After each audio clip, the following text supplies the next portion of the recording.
የከበረ ሰላምታችን በመላው ዓለም ሆናችሁ ቃል ስፖርት ዩቲዩብ ቻናላችንን ለምትከታተሉ ውድ አድማጮቻችን ሁሉ ይድረስ ብለናል። ከሀገር ቤት ከባህር ማዶ ለዚህም ሰዓት ለእናንተ ውድ አድማጮቻችን ብትሰሟቸው ብለን መርጠን ያሰናዳንላችሁን ስፖርታዊ ጥንቅሮች በቅደም ተከተል እናጋራችሁ። ላይክ፣ ሰብስክራይብ፣ ሼር ማድረግ እንዳይረሳ ውድ ቤተሰቦቻችን። በዚህኛውም ጥንቅራችን የተወሰኑ የሀገር ቤት መረጃዎችን ይዘንላችኋል። በአውሮፓ ወጣ እንላለን። በርካታ የዝውውር መረጃዎችን እናነሳለን። ትልቁ ዜና ግን የአውሮፓ ሻምፒዮንስ ሊግ ምሽቶች ናቸው። አስቶን ቪላ እና ቦሩሲያ ዶርትመንድ አሳዛኝ ተሰናባሽ ነበሩ የምሽቱ። ምናልባት እናንተም የትኛው ስቴዲየም ላይ ነበራችሁ? ቪላ ፓርክ ወይንስ ሲግናል ኢዱና ፓርክ? ከሁለቱ ተሸናፊ ግን የትኛው በጣም አሳዛኝ ነው? ከሁለቱ ተሰናባሽ ከዶርትመንድ እና ከአስቶን ቪላ የእናንተ መልከታ አጋሩን። እነኚህን አሳዛኝ ወዳቂዎች በምሽቱ ጨዋታ ግን እንዴት ነበረ? በተለይም በርካታ ድራማና የአውሮፓ እግር ኳስ ማህበር በራሱ ስህተት የሰራበትን የቪላ ፓርክ ጨዋታ በስፋት እንመለከተዋለን ውድ ቤተሰቦቻችን። ከዛ በተጨማሪ ዛሬ በአውሮፓ መድረክ የዓለም አይኖች ሁሉ ሳንቲያጎ ቤርናቢዮ ላይ ናቸው። ሪያል ማድሪድ ከአርሰናል የምሽቱ ጠባቂን ጨዋታ የተመለከተ ሰፋ ያለ መረጃ ይዘናል። በተለይም ጋዜጠኞች ላነሱላቸው ጥያቄ ምላሽ የሰጡ የአርሰናል ሰዎችን በተመለከተ ተጨማሪ መረጃ ይዘናል። የዝውውር መረጃና የቡድን ዜና በአርሰናል በኩል እንደተጠበቀ ነው። ኢንተር ሚላን ከባየር ሙኒክም ሌላ ትልቅ ጨዋታ ነው። ካምባክ ልናይበት እንችላለን ተብሎ ይጠበቃል። ይህም ጨዋታ እንመለከተዋለን ውድ ቤተሰቦቻችን። በተወዳጁ የእንግሊዝ ፕሪሚየር ሊግ ታላላቆቹ ክለቦች ማንቸስተር ዩናይትድ ቤትም የተወሰኑ የቡድን ዜናዎችን ይዘናል። ከዝውውር ጋርም በተያያዘ ማንቸስተር ዩናይትድ ቤት የምናደርሳችሁ መረጃ አለ። ሊቨርፑል ቤት ሳላህ፣ ቨርጅል ቫንዳይክና ሪያል ማድሪዶች ለአሌክሲስ ማካሊስተር አቀዶታል የተባለው እናደርሳችኋለን። በቼልሲ በኩል የቶድ ቦሆን አስተዳደር የተመለከተ መረጃ፣ በሲቲ በኩል ከጉዳት ጋር በተያያዘና በርከት ያሉ የቡድን ዜናዎችን የተመለከቱም የፕሪሚየር ሊግ መረጃዎችን ይዘናል። እንደ ሁልጊዜው ላይክ አድርጉን፣ አበረታቱን። ሐሳብ አስተያየት ካለ በሐሳብ መስጫ ሳጥናችን ላይ ያጋሩን። እንደዚሁ የምሽት ጨዋታ መልከታዎቻችሁን እንድታጋሩን ትችላላችሁ። ውድ ቤተሰቦቻችን አጠራጠር ያሉ ስፖርታዊ ጥንቅሮቻችንን ዛሬም እንደ ሁልጊዜው ግን ከሀገር ቤት እንጀምር። ባለፈው ነሐሴ ወር መጨረሻ ቅዱስ ጊዮርጊስና ኢትዮጵያ ቡና የሸገር ደርቢን ለማድረግ ወደ ዋሽንግተን ዲሲ ማቅናታቸው ይታወሳል። በቅዱስ ጊዮርጊስ ከታዳጊ ቡድን አንስቶም እስከ ዋናው የተጫወተው አቤሴሎም ዘመንፈስ ከአሜሪካ ሳይመልሱ ከቀሩት ውስጥ አንደኛው እንደነበረ በወቅቱ እኛም በሰበር ነግረናችሁ ነበረ። እነሆ መቀመጫውን በሲያትል ዋሽንግተን ላደረገው ባልድራስ እግር ኳስ ክለብ ለተሰኘ ፊርማውን ማኖሩን ክለቡ አስታውቋል። በማህበራዊ ትስስር ገጹም በአሜሪካ ሊግ 2 እየተወዳደረ ይገኛል ክለብ። ስለዚህ የጠፋው ኢትዮጵያዊ በዛው በአሜሪካ ክለብ እንደተገኘለት ነው መረጃዎች እየወጡ የሚገኙት። በወቅቱ መጥፋታቸው በጣም አነጋጋሪ ነበር። አሁን ደግሞ ክለብ ማግኘታቸው ይፋ ተደርጓል። ውድ ቤተሰቦቻችን በኢትዮጵያ ፕሪሚየር ሊግ 25ኛ ሳምንት መርሃ ግብር መቻል ከአርባ ምንጭ ከተማ ጋር ያደረጉትን ጨዋታ 1-0 በሆነ ውጤት ማሸነፍ ችለዋል። የመቻልን የማሸነፊያ ግብ ሽመልስ በቀለ ነበረ ከመረብ ማሳረፍ የቻለው። መቻል ተከታታይ ሁለተኛ ድላቸው እንደዚሁ ማግኘት የቻሉበት ምሽት ነበረ። መቻል በ35 ነጥብ 5ኛ ሲቀመጥ አርባ ምንጭ ከተማ 34 ነጥቦችን በመያዝ 7ኛ ደረጃ ላይ መቀመጥ ችሏል። ቀጣይ በ26ኛ ሳምንት ቅዳሜ አርባ ምንጭ ከተማ ከስሁል ሽረ፣ እሁድ አዳማ ከተማ ከመቻል ጋር እንደዚሁ ጨዋታቸውን የሚያደርግ ይሆናል። ሌላኛው በኢትዮጵያ ፕሪሚየር ሊግ 25ኛ ሳምንት የተመለከተው መርሃ ግብር ኢትዮጵያ ቡና ፋሲል ከነማን በኮንካሂ ሐፊዝ ግብ 1-0 ያሸነፈበት ጨዋታ ነበረ። ቡናሞቹ ድሉን ተከትሎ ነጥባቸውን 39 በማድረስ ሁለተኛ፣ ፋሲል ከነማ ነጥቡን 33 በማድረስ 8ኛ ደረጃ ላይ እንደዚሁ መቀመጥ የቻሉበት አጋጣሚ ነበረ። ቀጣይ እነኚህ ሁለት ቡድኖች በ26ኛ ሳምንት ቅዳሜ ኢትዮጵያ ቡና ከሲዳማ ቡና፣ እሁድ ፋሲል ከነማ ከድሬዳዋ ከተማ እንደዚሁ ጨዋታቸውን የሚያደርጉ ይሆናል። የኢትዮጵያ ፕሪሚየር ሊግ የ25ኛ ሳምንት የመጨረሻ ጨዋታዎች ዛሬ 2 ጨዋታዎችን እናይና ይጠናቀቃል። ኢትዮጵያ መድን ከአዳማ ከተማ፣ ድሬዳዋ ከተማ ከኢትዮ ኤሌክትሪክ ዛሬ የሚደረጉ 2 መርሃ ግብሮች ናቸው። ውድ ቤተሰቦቻችን ከአውሮፓ ወዳገኘናቸው ተጨማሪ ስፖርታዊ ጥንቅሮቻችን ደግሞ እንሻገር። በድጋሜ ከቃል ስፖርት ዩቲዩብ ቻናላችን ጋር መልካም ቆይታ ተመኘን። ውድ ቤተሰቦቻችን ዛሬ በአውሮፓ ሻምፒዮንስ ሊግ 2 የመልስ ጨዋታዎችን እንመለከታለን። እጅግ በጣም ተጠባቂ የሚባሉ ጨዋታዎች ናቸው። በጁሴፔ ሜዛ ኢንተር ሚላን ከባየር ሙኒክ የሚያደርጉት ጨዋታ እንደዚሁም በሳንቲያጎ ቤርናቢዮ አርሰናል ከሪያል ማድሪድ የሚያደርጓቸው ጨዋታዎች ዛሬ በትልቁ የሚጠበቁ ጨዋታዎች ናቸው። አስቀድመን ኢንተር ሚላን ከባየር ሙኒክ እንመልከት። ምሽት 4 ሰዓት በኢትዮጵያን ሰዓት አቆጣጠር የሚጀምር ጨዋታ ነው። ባለሜዳውን ኢንተር ሚላንን እናስቀድም። ኢንተር ሚላን ባለፉት 5 ጨዋታ ሽንፈት የሚባል ነገር አልገጠማቸውም። 3ቱን በድል መወጣት ሲችሉ 2 ጨዋታዎችን ባቻ ውጤት አጠናቀዋል። በድል ደረጃ ካጠናቀቋቸው ጨዋታዎች ደግሞ አንደኛው ወደ ሙኒክ አቅንተው ባየር ሙኒክን 2-1 በሆነ ውጤት ከሜዳቸው ውጭ ያሸነፉበት ጨዋታ ነበረ። በባየር ሙኒክ በኩል ከተመለከትን ባለፉት 5 ጨዋታ 1 ሽንፈት ብቻ ነው ያላቸው። 2 ድል አድርገው 2 ጨዋታዎችን ባቻ ውጤት አጠናቀዋል። የተሸነፉበት ብቸኛው ካለፉት 5 ጨዋታቸው ደግሞ ከዛሬ ተጋጣሚያቸው ጋር ኢንተር ሚላን ጋር ጨዋታ አድርገው በአሊያንዝ አሬና ሽንፈት ያስተናገዱበት ጨዋታ ነበረ። ሁለቱ ቡድኖች በእርስ በርስ ግንኙነት እንግዲህ በአጠቃላይ ከነበራቸው ግንኙነት ኢንተር ሚላን 5ቱን ባየር ሙኒክ 7ቱን ሲያሸንፍ አንድ ጊዜ ደግሞ በአቻ ውጤት አጠናቀዋል። የመጨረሻ 5 ግንኙነታቸውን ነጥለን ከተመለከተን ደግሞ ባየር ሙኒክ 3 ያሸንፏል። ኢንተር ሚላን 2 ጊዜ ባየር ሙኒክን ማሸነፍ ችሏል። ለመጨረሻ ጊዜ የተገናኙት ደግሞ ባለፈው ሳምንት ነበረ። ኢንተር ሚላን 2-1 ያሸነፈበት። ዛሬ ምሽት 4 ሰዓት ሲል በኢትዮጵያን አቆጣጠር ጁሴፔ ሜዛ ስቴዲየም 80,018 ደጋፊዎች ፊት በሲሞኔ ኢንዛጊ የሚሰለጥነው ኢንተር ሚላን በቪንሴንቴ ኮምፓኒ የሚሰለጥነውን ባየር ሙኒክን ይገጥማል። ሶልቫክ ቪንቺች የዛሬውን ጨዋታ በዋና ዳኝነት የሚመሩት ይሆናል። እንዳልኳችሁ የመጀመሪያ ዙር ጨዋታ በኢንተር ሚላን 2-1 መሪነት ወይም በአንድ ግብ ልዩነት እየመራ ነው ጨዋታው የሚጀምረው። 90 ደቂቃ ለሁለቱም ክለቦች አለ። ማን ጨዋታውን አሸንፎ ወደ ቀጣዩ ዙር በድምር ውጤት ያልፋል? የግል መልከታችሁን በሐሳብ መስጫ ሳጥናችን ላይ ያጋሩን። ሌላኛው ዛሬ ዓለም አይኖች ሁሉ ያርፍበታል ተብሎ የሚጠበቅ ብዙ የተባለለት የመጀመሪያው ዙር ጨዋታ በአርሰናል የበላይነት የተደመደመው የዛሬ ምሽቱ የሪያል ማድሪድና የአርሰናል ጨዋታን ደግሞ እንመልከት። ባለሜዳው ሪያል ማድሪድ ነው። ሪያል ማድሪድን እናስቀድም። ሪያል ማድሪድ ባለፉት 5 ጨዋታ 2 ሽንፈት አጋጥሞታል። 2 ጨዋታ ድል አለው። 1 ጨዋታ ደግሞ ባቻ ውጤት አጠናቋል። በቫሌንሺያና በአርሰናል የደረሰበት ሽንፈት ነበር እነኚህ ሁለቱ።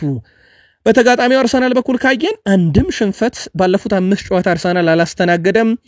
3 ጨዋታዎችን ድል አድርጎ 2 ጨዋታዎችን ደግሞ ባቻ ውጤት አጠናቋል። ከኤቨርተንና ከብሬንትፎርድ ጋር አቻ የወጣው ጨዋታ ማለት ነው።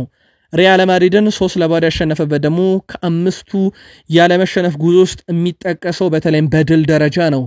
በጣም አስገራሚ ነገር ግን እነኚህ 2 ክለቦች በአጠቃላይ 5 ጊዜ ተገናኝተው ሪያል ማድሪድ አንድም ጊዜ አርሰናልን አሸንፎት አለማወቁ ነው። አርሰናል 3ቱን ድል አድርጎታል፣ 2ቱን ደግሞ ባቻ ውጤት አጠናቀዋል ማለት ነው። የ5 ጊዜ እርስ በርስ ግንኙነታቸው ታሪክ በእንደዚህ አይነት መልኩ የተደመደመ ነው።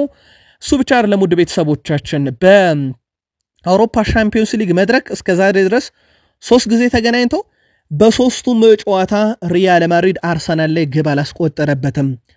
ዛሬስ ምሽት የሚለው ደግሞ በጉጉት ይጠበቃል። ለማንኛውም በኢትዮጵያን ሰዓት አቆጣጠር ምሽት 4 ሰዓት በግዙፉ ሳንቲያጎ ቤርናቢዮ ስቴዲየም 81,044 ደጋፊዎች ፊት በካርሎ አንቸሎቲ የሚሰለጥነው ሪያል ማድሪድ በማይክል አርቴታ የሚሰለጥነውን አርሰናልን ይገጥማል። ፍራንሲስኮ ሌትጀር የዛሬውን ጨዋታ በመሃል ሜዳ ዳኝነት የሚመሩት ይሆናል። የመጀመሪያ ዙር ጨዋታ በአርሰናል 3-0 መሪነት የዛሬው 90 ደቂቃ ይጀምራል። ማን ወደ ቀጣዩ ዙር ያልፋል? አርሰናል ውጤት አስጠብቆ ወይንስ ልማደኛው ሪያል ማድሪድ ውጤት ቀልብሶ? የግል መልከታችሁን በሐሳብ መስጫ ሳጥናችን ላይ አድርሱን። ምናልባት ከዚህ ጨዋታ ጋር በተያያዘ አንድ መረጃ ለመጠቆም ያክል እናም በዛውም ካርሎ አንቸሎቲ ያነሱትን ነጥብ ሪያል ማድሪዶች በዛሬ ምሽቱ የአርሰናል ጨዋታ ወቅት ስቴዲየማቸው ሳንቲያጎ ቤርናቢዮን ጣሪያ ለመዝጋት ለዩኤፋ ጥያቄ አቅርበው ፍቃድ እንደተሰጣቸው ነግረናችሁ ነበረ። ይህንም ተከትሎ ሎስ ብላንኮች ስቴዲየሙን ጣሪያ ከወዲሁ ዘግተው ማዘጋጀታቸው እንግዲህ ምስሎችም እየተጋሩ ይገኛሉ። በጉዳዩ ላይ አስተያየታቸውን የሰጡት ካርሎ አንቸሎቲ ጣራው መዝጋቱ ውጤቱን እንድንቀለብስ ሚና ይኖረዋል ብለዋል ከጨዋታውን በፊት። አክሎም ጣራው ሲዘጋ ድምፅ የበለጠ ጨምራል፣ የስቴዲየም ድባብ በበለጠ ይደምቃል፣ ይህ ተጫዋቾቻችንን ያነቃቃል ብለዋል።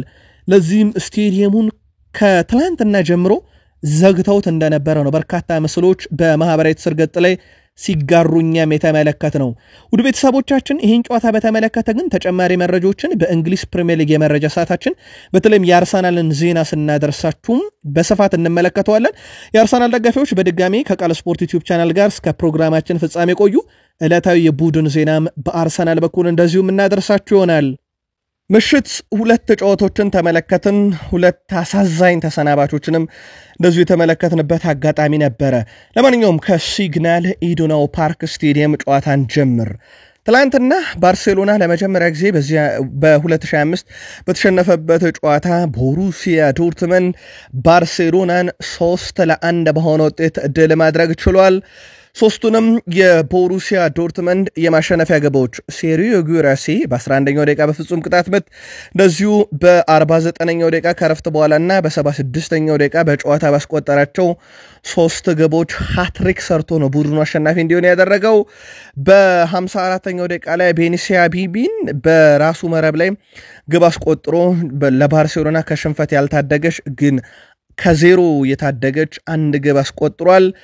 በድምር ውጤት ባርሴሎና ቦሩሲያ ዶርትመንድን 5-3 በማሸነፍ ነው ወደ ግማሽ ፍጻሜ መቀላቀላቸውን ያረጋገጡት። የባርሴሎና ያለመሸነፍ ጉዞ 2025 አብቅቶለታል። ከ24 ተከታታይ ያለመሸነፍ ጉዞ በኋላ ማለት ነው። ውድ ቤተሰቦቻችን በደኛ 24 ጨዋታዎች 4 ጨዋታቸው ወጥቶ 20 ድል ነበረው። በቦሩሲያ ዶርትመንድ ሲግናል ኢዱና ፓርክ ስቴዲየም ላይ የ2025 የመጀመሪያ ሽንፈታቸው ነው ለባርሴሎና። በሻምፒዮንስ ሊግ ሩብ ፍጻሜ ቦሩሲያ ዶርትመንድ ሲያሸንፍና ሃትሪክ በሰራበት ምሽት ላይ ሴሪዮ ጉራሴ የመጀመሪያ አፍሪካዊ ተጫዋች ሆኗል። በሁለተኛ ዙር ጨዋታ እንግዲህ ሃትሪክ መስራቱን ተከትሎ ማለት ነው። ውጤቱ ለሱ አስከፊ ቢሆንም እሱ የሚችለውን ሁሉ ገና ማድረጉን ተመልክተናል። በአጠቃላይ ሴሪዮ ጉራሴ በሻምፒዮንስ ሊግ 14 ጨዋታ 13 ግቦች 5 አሲስት የዘንድሮ የአውሮፓ ሻምፒዮንስ ሊግ ከፍተኛ ግብ አስቆጣሪ ነው እስከዚህ ሰዓት ድረስ። ሴሪዮ ጉራሴ በዚህ ሲዝን ለቦሩሲያ ዶርትመንድ በአጠቃላይ በሁሉ መድረክ 40 ጨዋታ አደረገ። 27 ግቦች 6 አሲስት በ40 ጨዋታ ወደ 33 የሚጠጉ የግብ አስተዋጽኦችን ያበርክቷል። እጅግ በጣም አስደናቂ የሚባል ጊዜንም በቦሩሲያ ዶርትመንድ ቤት በግሉ እያሳለፈ ይገኛል። ባርሴሎና ከ7 ዓመት በኋላ ከ2018-19 የውድድር ዘመን በኋላ ለመጀመሪያ ጊዜ በሻምፒዮንስ ሊግ ወደ ግማሽ ፍጻሜ መቀላቀሉን እንደዚሁ የተመለከትንበት ምሽት ነበረ። የባርሴሎና ዋና አሰልጣኝ ሃንሲ ፍሊክ ቡድናቸው ትላንት ምሽት ጨዋታ በምርጥ አቋሙ ላይ እንዳልነበረ እንደሰጡት አስተያየት አረጋግጠዋል። የኛ ጥሩ ጨዋታ አልነበረም ያሉት ሃንሲ ፍሊክ ግማሽ ፍጻሜ መድረስ ለክለቡም ለኛም ጥሩ ነበር ብለዋል። አክሎም የአውሮፓ ሻምፒዮንስ ሊግ የዓለም ምርጡ ውድድርም ነው ሲሉ ተደምጠዋል። ተጋጣሚያችን በጥሩ መንገድ ነው የተቀበሉን። ድባቡ በጣም ደማቅ ነበረ። እንደዚህ አይነት ጨዋታ ማድረግ ቀላል አይደለም፣ ነገር ግን ዋናው ማለፋችን ነው። የአውሮፓ ሻምፒዮንስ ሊግ እንደዚህ አይነት ነገሮችን ይፈቅዳል ብለዋል ሃንሲ ፍሊክ ከጨዋታው መጠናቀቅ በኋላ። ሮናልድ አራሆም በእግር ኳስ ህይወቱ እንደዚህ አይነት ምሽቶችን አሳልፎ እንደማያውቅ በተለይ ደግሞ የሩብ ፍጻሜ ጨዋታዎችን ተጫውቶ እንደማያውቅና በመጫወቱም እጅግ በጣም ደስተኛ መሆኑን ባርሴሎናም ወደ ግማሽ ፍጻሜ በማለፉ እጅግ በጣም መደሰቱን ከጨዋታው በኋላ በሰጠው አስተያየት አረጋግጧል። ፓውኮ ባርሲ እንደዚህ አይነት ጨዋታዎችን መሸነፍ አስፈላጊ ከነበረም ትላንትና ነው ብሏል። በነገራችን ላይ ባርሴሎና በፍጻሜ ቀጥሎ በኮፓ ዴላሬ ከሪያል ማድሪድ ጋር ጨዋታውን ያደርጋል። የኢንተር ሚላንና የባየር ሙኒክን አሸናፊ ደግሞ በቀጣይ ይገጥማልና ፓውኮ ባርሲ መሸነፍ ከነበረብን ይሄ ትክክለኛው ጨዋታ ነው፣ ምረጥ ካላችሁኝም ይሄንን ጨዋታ መርጣለሁ ብለዋል። ፓውኮ ባርሲ ሌላው ከጋዜጠኛው የተነሳለት ጥያቄ በተለይም በጣም ብዙ ቦታ ፊቱ ላይ አደጋ አስተናግዶ ከዚህ በፊት እናስታውሰዋለን ይሄን ተጫዋች። ትላንትና ደግሞ አንገቱ ላይ ነው በርካታ እንግዲህ መላላጦች አጋጥሞት የነበረው። ከጋዜጠኛው ለቀረበለት ጥያቄም አንገቱ ላይ የነበሩ የተለያዩ የተላላጡ የፊቱና የቆዳ ክፍሎቹ በጨዋታው አጋጣሚ የተፈጠረና በጨዋታው ውጤት ብሎታል። ይህ ለባርሴሎና የሚከፈል ከዚህም በላይ ሊኖር ይገባል ነው ያለው።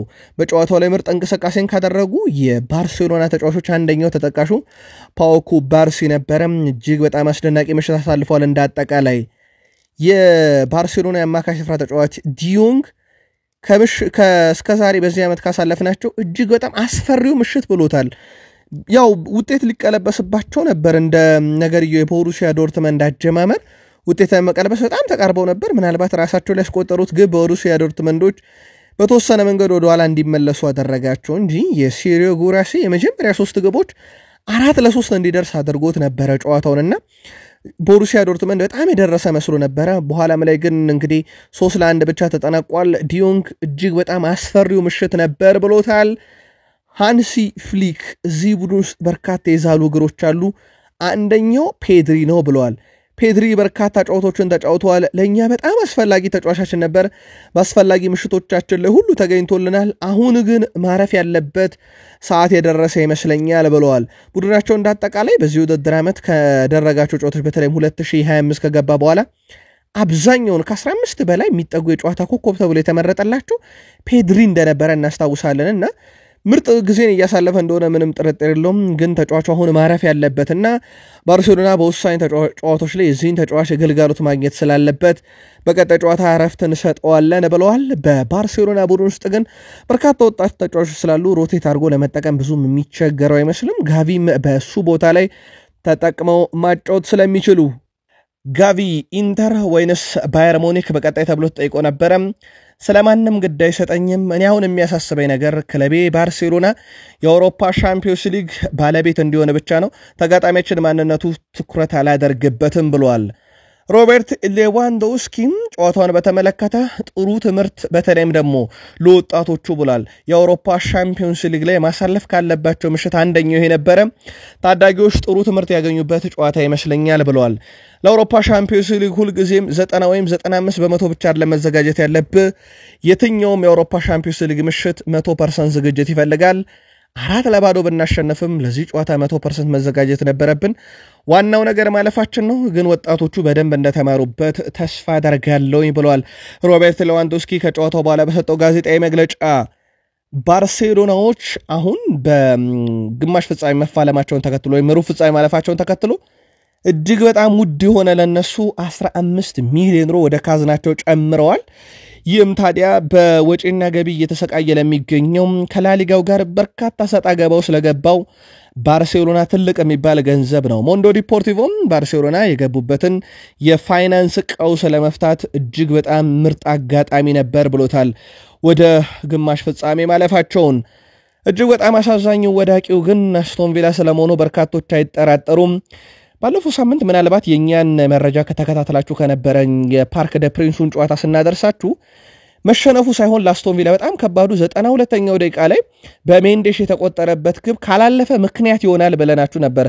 ምናልባት ውድ ተከታታዮቻችን በወቅቱ ከተከታተላችሁን ታዲያቺ ግብ ትላንት ጥለዋለች። አስቶን ቪላ 3-2 ነው ያሸነፈው።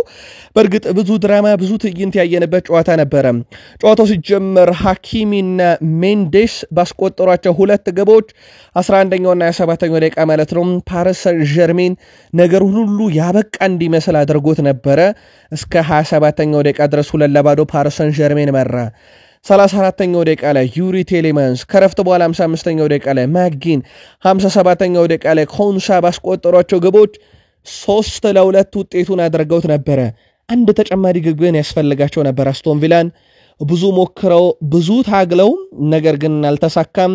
ትላንት ምሽት 3-2 ቢያሸነፉም በድምር ውጤት ፓሪስ ሰን ዠርሜን 5-4 አሸንፎ ወደ ግማሽ ፍጻሜ ያልፋልና በመጀመሪያ ዙር ጨዋታ የፓርክ ደ ፕሪንሱ ጨዋታ ከመሸነፍ በላይ የሜንዴሽ የመጨረሻ ደቂቃ ግብ ዋጋ ያስከፈለችው አስቶን ቪላ ማለፍ ሳይችል ቀርቷል። በጨዋታው ላይ ለየት ያለ ክስተት ከነበሩት አጋጣሚዎች አንደኛው ኦስማን ዴምቤሌ የጨዋታው ኮከብ ተብሎ ሽልማት አልቀበልም ማለቱ ነው። በእርግጥ መጨረሻ ላይም ተቀብሎታል። ምክንያቱ ግን ዳናሮማ ይገባዋል የሚል ነበረ። በኋላም ላይ ግን አወዳዳሪዎቹ አሳምነው ሽልማቱን ሰጥተውታል። ያልተዘመረለት ተጫዋች ከነበረ ግን ዳናሮማ ነው። ትላንት ምሽት በነበረው ጨዋታ ላይ ምናልባት ጨዋታውን በቁጥር ለመመልከት ያክል በግብ ደረጃ አስቶን ቪላ 3-2 አሸነፈ። ግብ ሊሆኑ የሚችሉ ኳሶችን በመሞከር አስቶን ቪላ 2.14 ነበር፣ 3 ግብ አግኝቷል። በፓሪስ ሰን ዠርሜን በኩል 1.7 ነበር፣ 2 ግብ አግኝቷል። በሙከራ ደረጃ አስቶን ቪላ 16 ፓሪስ ሰን ዠርሜን 14፣ ኢላማውን የጠበቀ ሙከራ አስቶን ቪላ 8 ፓሪስ ሰን ዠርሜን 7። በተቃራኒ ፍጹም ቅጣት ምት ሳጥን ውስጥ አስቶን ቪላ 39 ኳስ ነካ፣ ፓሪስ ሰን ዠርሜን 23። በኳስ ቁጥጥር ፓሪስ ሰን ዠርሜን 65.6%፣ አስቶን ቪላ 34.4%። የማዕዘን ምት ሁለቱም 5-5 አግኝተዋል። ምናልባት በማሸነፊያ ንጻሪዎች ካየነው አስቶን ቪላ ለማሸነፍ ብቁ ነበር። በእርግጥ ጨዋታውን አሸንፏል፣ በቂ ግብ አላገኘበትም እንጂ። ኑኖ ሜንዴሽና ሐኪሚ ዘንድሮ ለቡድኑ የሚሰጡት ግልጋሎት ከመከላከልም ከፍ ያለ ነው። ኑኖ ሜንዴሽ 6 ግብና 5 አሲስት፣ አሽራፍ ሐኪሚ 6 ግብና 14 አሲስት አላቸው። የፓሪስ ሰን ዠርሜን ከዋክብቶችን በተለይ ሜሲ፣ ኔይማር ጁኒየር እንደ ኬሊያን መባፔን ካጣ በኋላ ከግለሰብ ቡድንነት ወደ 11 ተጫዋቾች ቡድንነት ተቀይሯል። አሁን በአንድ ግለሰብ ወይም በአንድ ተጫዋች የሚመራ አይነት ፓሪስ ሰን ዠርሜን አይደለም። ሁሉም ተጫዋቾቹ አስፈላጊ የሆኑበትን ዓመት እያሳለፈ ነው። ሌላ በጣም አስደናቂ ቁጥር እንንገራችሁ። ለአብነት ያክል ኦስማነ ዴምቤሌ ዘንድሮ 32 ግብና 10 አሲስት አለው። ኒኮላ ባርኮላ 18 ግብና 16 አሲስት፣ ከቫራታስኬሊያን 9 ግብና 8 አሲስት፣ ዲዛይር ዱዊ 12 ግብና 12 አሲስት አለውና ይህ በጣም አስደናቂ የሚባል ጊዜን እያሳለፉ መሆኑን ማሳያ ነውና ሌላ ከግለሰብ ከአንድ ተጫዋች የተላቀቀ ግን የጋራ ቡድን የሆነ ስብስብን እያስመለከቱን ነውና ነጥሮ በተለየ መንገድ ወጣ 2 እና 3 ተጫዋች ማንሳት ሊቻል ይችላል። ግን የሁሉም ተጫዋቾች አስፈላጊነትን የሚያሳይ ቁጥራዊ መረጃ ነው። ማርከስ ራሽፈርድ ከየትኛውም ተጫዋች በላይ 4 የግብ ዕድሎችን ትላንት ምሽት ብቻ ፈጥሯል። ሌላኛውን ምርጡን ራሽፈርድ የተመለከትንበት ሳምንት ነበረ ማለት ይቻላል። በተለይ ከማንቸስተር ዩናይትድ ከተሰናበተ በኋላ አስደናቂ ምሽቶችን በአስቶን ቪላ ቤት እያሳለፈ ነው። የትላንቱ ደግሞ ሌላኛው አስደናቂ ምሽት ነው። ለየት ያለው ነገር ግን ትላንትና ጨዋታው ሲጀመር በስህተት የአውሮፓ ሻምፒዮንስ ሊግ መዝሙር ተትቶ የዩሮፕ ሊግ መዝሙር ተከፈተና ተጫዋቾቹ ስቴዲየም ውስጥ መደናገጥ ተፈጠረ። ለየት ያለው ቅጽበት ትላንትና እሱ ነበረ በቪላ ፓርክ የተሰራው። በኋላም ላይ ታዲያ በርካቶች በጨዋታ ሲያስተላልፉ ከነበሩት መካከል ማለት ነው አንደኛው ጄሚ ካራገር ሲገኝበት የነበረው ነው። ጄሚ ካራገር በስህተት ስለተከፈተው የዩሮፕ ሊግ መዝሙር ሲጠየቅ ሁሉም ደንግጠዋል ከማርከስ ራሽፎርድ ውጪ። ምክንያቱም እሱ ይህንን መድረክ የለመደው ይመስለኛል ብሎ ጉዳዩን ቀልዶበት አልፏል። የፓሪስ ሰን ዠርሜኑ አሰልጣኝ ሉዊስ ኤንሪኬ ከጨዋታው መጠናቀቅ በኋላ ሐሳባቸውን አጋርተዋል። ሉዊስ ኤንሪኬ በቡድናቸው እጅግ በጣም እንደኮሩ ነው የተናገሩት። እርግጠኛ ሆኜ መናገር እችላለሁ የዓለም ምርጡ ቡድን አሁን የኔው ፓሪስ ሰን ዠርሜን ነው ብለዋል። ምንም እንኳን በምሽቱ ጨዋታ ተሸንፈው በድምር ውጤት ማለፍ ስለቻሉ ማለት ነው። ፓሪስ ሰን ዠርሜን በቀጣይ የትኛውንም ተጋጣሚ ለማሸነፍ አቅም እንዳለው ያሳየበትም ብለውታል አሰልጣኝ ሉዊስ ኤንሪኬ። በቀጣይ እንግዲህ ፓሪስ ሰን ዠርሜን ከአርሰናልና እንደዚሁም ደግሞ ከሪያል ማድሪድ አሸናፊ አንዱን እንደሚገጥም ይታወቃል። አርሰናልም ይሁን ሪያል ማድሪድ ለሳቸው ምንም ግድ እንደማይሰጣቸውና ቡድናቸው የትኛውንም ጨዋታ ለማሸነፍ አቅም እንዳለው ገልጸዋል። ለፓሪስ ሰን ዠርሜን ጥሩ የሚባለው ዜና ከአውሮፓ ሻምፒዮንስ ሊግ በላይ የሚያስጨንቀው ውድድር እጁ ላይ የለም። አስቀድሞ የፍራንስ ሊግን አጠናቋል። በፍራንስ የሚደረጉትን የጥሎ ማለፍ ጨዋታዎች አንዱን አሳክቷል። አንድ ብቻ ነው የሚቀረው።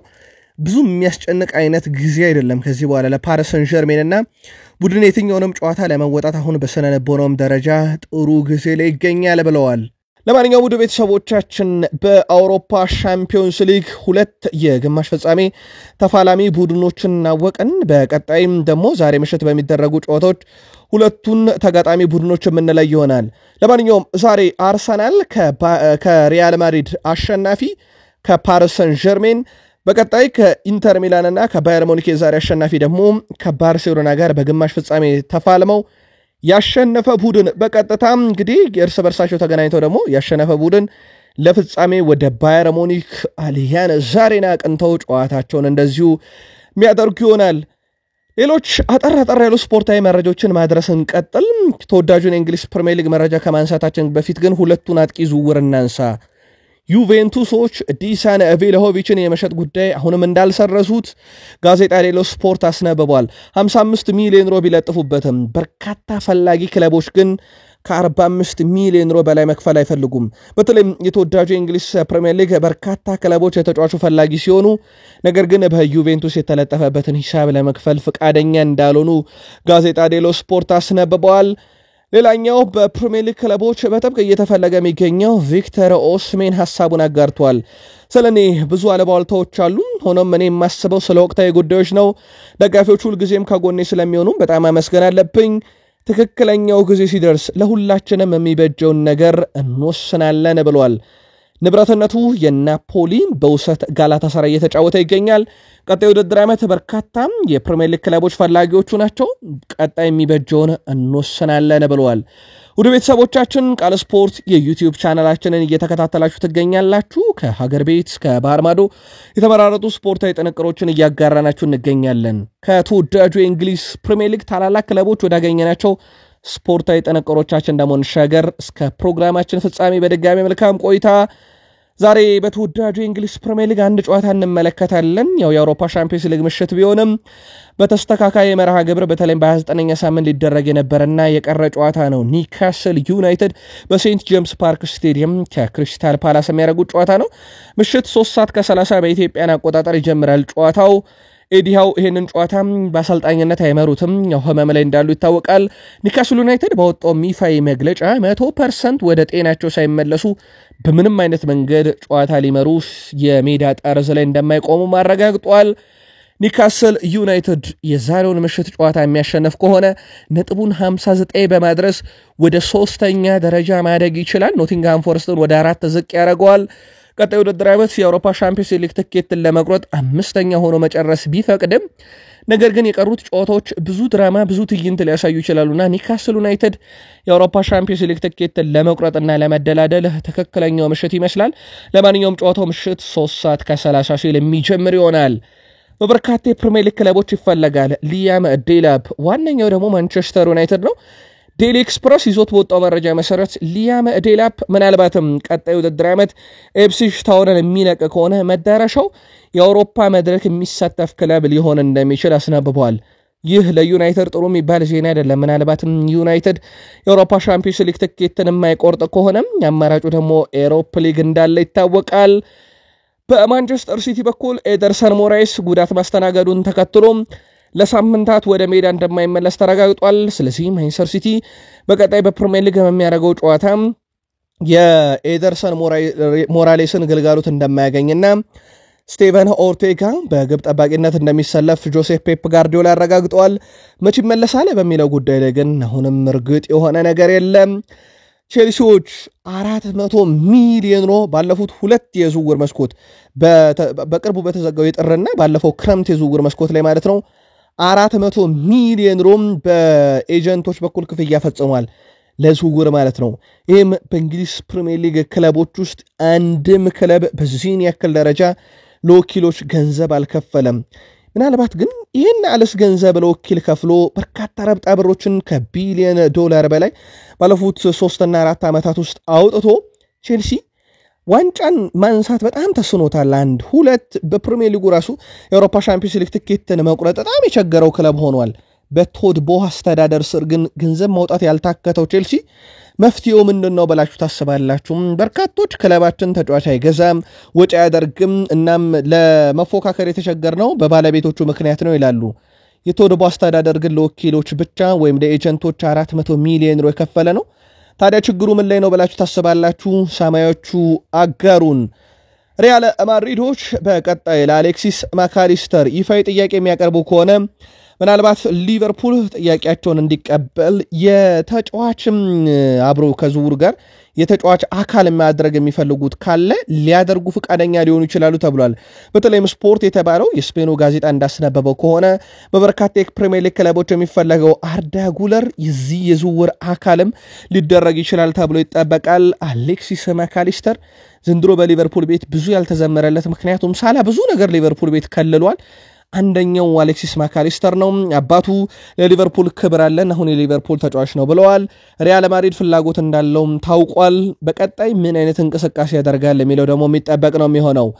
የሊቨርፑሉ አምበል ቨርጂል ቫን ዳይክ ፊርማውን በተመለከተ ከእሁዱ የሌስተር ሲቲ ጨዋታ በፊት ይፋ ይደረጋል ብለዋል ሚረር ፉትቦል።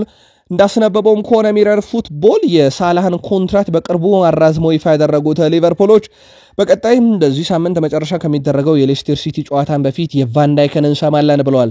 ቫን ዳይክ ከሳላ በፊት አስቀድሞ በሊቨርፑል ለመቆየት የተስማማና ፍላጎት እንዳለውም ከየትኞቹም የሊቨርፑል ተጫዋቾች አስቀድሞ ይፋ ያደረገው ነበረ።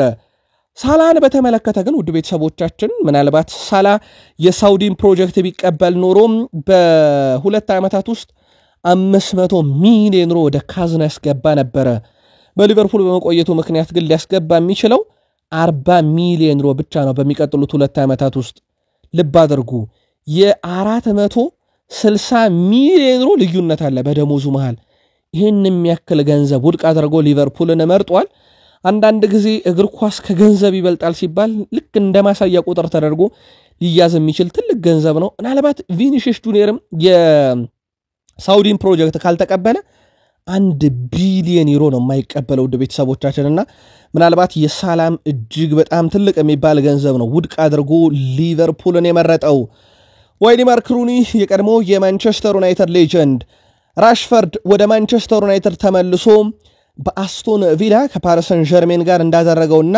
እንደተጫወተው እንዲጫወት እመኛለሁ እንደ ማንቸስተር ዩናይትድ ደጋፊዎች ሁላችንም ያንን ራሽፈርድ ማየት እንፈልጋለን ብሏል ምርጡ ራሽፈርድ እንደነበረም ቀደም የአስቶን ቪላን ጨዋታ ስናደርስ በተለይ በቁጥራዊ መረጃ አስደግፈን አደረስናችሁ በርግጥ አስቶን ቪላ ከሄደ በኋላ ራሽፈርድ የምሽቱ ጨዋታ ብቻ አይደለም በብዙ ነገር ፍጹም የተለየው ራሽፈርድን ያያየን ነውና ዋይኒ ማርክ ሩኒ ይሄንን ነገር ድጋሚ በዩናይትድ መመልከት ፈልጋለሁ ብሏል ጆሽኳ ዘርኪዚ ባጋጠመው የሃምስትሪንግ ጉዳት ምክንያት ለበርካታ ሳምንታት ከሜዳ እንደሚርቅ ይፋ ሲደረግ ለቀሪው የውድድር ዓመት ስለመመለሱም እርግጥ አይደለም ብሏል ሳም ሞክቤል ለማንቸስተር ዩናይትድ ይህ መጥፎ የሚባል ዜና ነው በተለይም በወቅታዊ ብቃት ዘርኪዚ ምርጡ ተጫዋቻቸው ነበረ በዛ ላይ በኤሮፓ ሊግ ለሚሳተፈው ማንቸስተር ዩናይትድ እና የህልውና ጨዋታ ላለበት ዩናይትድ እንደዚህ አይነት መረጃዎች በጣም አስከፊ የሚባሉ ናቸው የፊት መስመር አጥቂ ቁጥራቸው አሁንም እየተመናመነ ይገኛል ማንቸስተር ዩናይትድ ቤት አሁን በማንቸስተር ዩናይትድ የቀሩት 2 አጥቂዎች ናቸው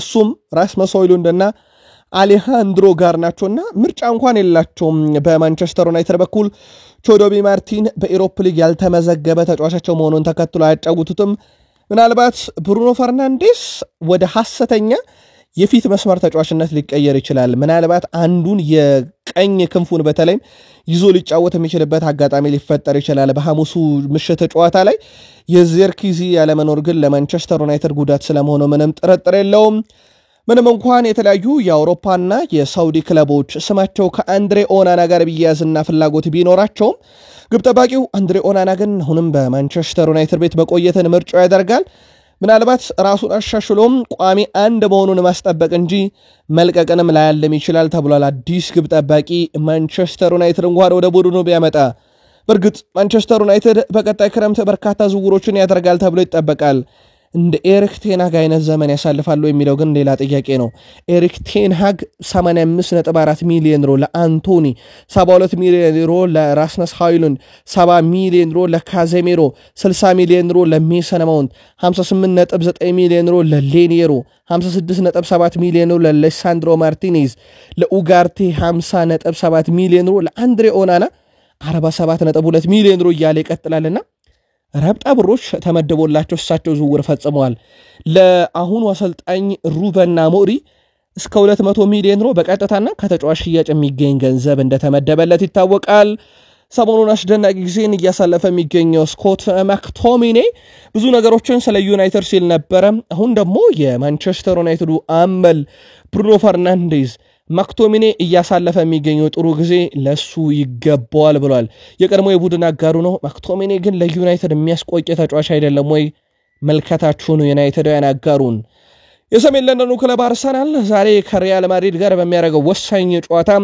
የተጫዋቾቹን ግልጋሎት ያገኛል በጨዋታው ቶማስ ፓርቴና ቤን ዋይት ዝግጁ መሆናቸውን አረጋግጠዋል በሌላ በኩል ጣሊያን የመሃል ሜዳ የተከላካይ ስፍራ ተጫዋችና እንደዚሁም ተከላካይ ጆርጂኒዮና እንደዚሁም ደግሞ ሪካርዶ ካላፊዮሪ ከጨዋታ ውጪ መሆናቸው ተረጋግጧል የመድፈኞቹ ቁጥር 1 ግብ ጠባቂ ዴቪድ ሪያ ስለ ዛሬው ጨዋታ ሐሳቡን አጋርቷል ፍላጎታችን ጨዋታውን ማሸነፍ ነው ያለው ዴቪድ ሮያ ወደዚህ የመጣ ነው ለማሸነፍ ነው ሲል ሐሳቡን አጋርቷል አክሎም እንዲፈጠር ለሚችለው ሁሉ ነገር መዘጋጀት አለብን አሁን ትኩረት ማድረግ ያለብን ነገር የዛሬው ጨዋታ ላይ ነው ቀጥለን በውድድሩ ስለሚፈጠረው ነገር እናስባለን ብለዋል አርሰናል ከዚህ በፊት እዚህ መጥቶ እንዳሸነፈ እናውቃለን ነገር ግን ትኩረታችን የዛሬውን ጨዋታ ማድረግ ያለብን ላይ ነው ያ ድሮ ያለፈ ታሪክ ነው ግን እዚህ ሜዳ ላይም እድል አድርገን እንደምናቅ እኛም እናውቃለን ብለዋል ዴቪድ ሪያ ከጋዜጠኞች አንድ ጥያቄ ቀርቦለት ነበር ስለ ፍጹም ቅጣት ምት ዴቪድ ሪያ ስለ ፍጹም ቅጣት ምቶች ሲጠየቅ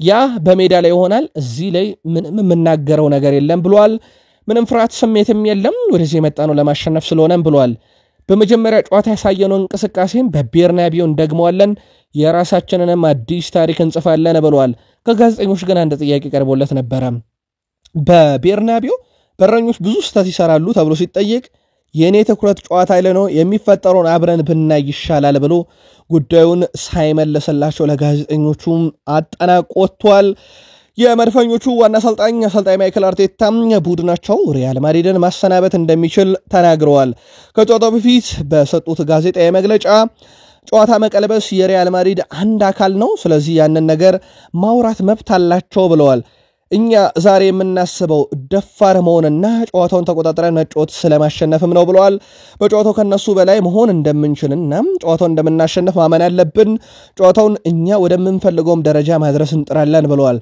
ታሪክ መጻፍ የምንፈልግ ከሆነ ለማሳካት በመንፈልገው ነገር ላይ እርግጠኛ መሆን አለብን በተጫዋቾች መካከል ምንም ፍራቻ አላየውም አክብሮት ግን አይቼባቸዋለሁ ብለዋል ቡድኑ ዝግጁ ነው በተለያዩ ሁኔታዎችና በተለያዩ ተጋጣሚዎች አስመስክሯል ማድሪድን ለማሰናበት አሁንም ዝግጁ ነን ብለዋል አርቴታ 3 ጎል ቢያስቆጥሩም ለምን 3 ጎል አስቆጥረው ኤምሬትስ ላይ ቢያሸነፉ የዛሬውን ጨዋታ ለምን በተለየ መንገድ ለማሸነፍም እንደሚጫወቱ ሲጠየቁ የበለጠ ምቾት እንዲሰማን ስለምንፈልግ ጨዋታውን ውጤት አስጠብቀን ሳይሆን አሸንፈን ማለፍ የፈለግነው ለዛ ነው ብለዋል እነሱ ከዚህ በፊት ሌሎች ጨዋታዎች ካምባክ አድርገዋል ካለፈው ታሪካቸው ተነስተው ለጨዋታው እንደሚዘጋጁ ስለምናቀኛም ለዛ ተዘጋጅተናል ብለዋል ዴክላን ራይስ በርካታ ቅጣት ምቶችን እንዲለማመድ አድርገናል ብለው ፈገግስ ብለዋል በቦታው ላይ የነበሩ ጋዜጠኞችንም አርቴታ ከዚህ በፊት ተጫዋቾች የአንፊልድ ድባብን እንዲለምዱ በትልቅ ስፒከር ልምምድ ሲያሰሯቸው እንደነበረ ይታወቃል በልምምድ ማዕከላቸው ለሳንቲያጎ ቤርናቦ ጣራው ለሚዘጋበት ስቴዲየም ግን ይሄን አላደረኩም ብለዋል